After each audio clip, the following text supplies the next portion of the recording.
News नागपूरमधून समोर येते। नागपूरमधून एक मोठी बातमी आपण पाहणार आहोत। नागपूरच्या मानकापूर परिसरातून माणुसकीला काळीमा फासणारी घटना समोर आली आहे। नागपूरमध्ये पत्नीला जिवंत जाळण्याचा प्रयत्न करण्यात आलाय। अतिशय धक्कादायक ही सगळी बातमी समोर आली आहे। पेट्रोल ओतून पत्नीला पेटवलं, त्यामुळे पत्नी गंभीर जखमी झाली आहे। अतिशय धक्कादायक हा सगळा प्रकार आहे।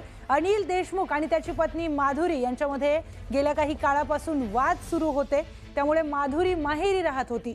अनिलने सासरी जाऊन तिला घरी येण्यासाठी जबरदस्ती केली, मात्र तिने नकार देताच त्याने सोबत आणलेलं पेट्रोल तिच्या अंगावर ओतून तिला पेटून दिलंय। सुदैवाने माधुरीने दाखवलेल्या प्रसंगावधानामुळे तिचे प्राण वाचले।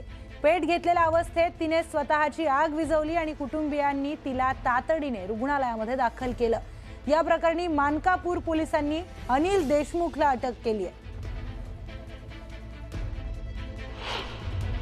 यामध्ये पत्नीला गळ्याच्या आजूबाजूला शरीरावर काही जखमा झालेल्या आहेत। तिच्यावर वैद्यकीय उपचार चालू आहेत। तिची तब्येत आता व्यवस्थित आहे, परंतु तिने दिलेल्या फिर्यादीवरून आरोपी विरुद्ध भारतीय न्याय संहिता कलम 109 प्रमाणे अटेम्प्ट टू मर्डरचा गुन्हा दाखल करण्यात आलेला आहे।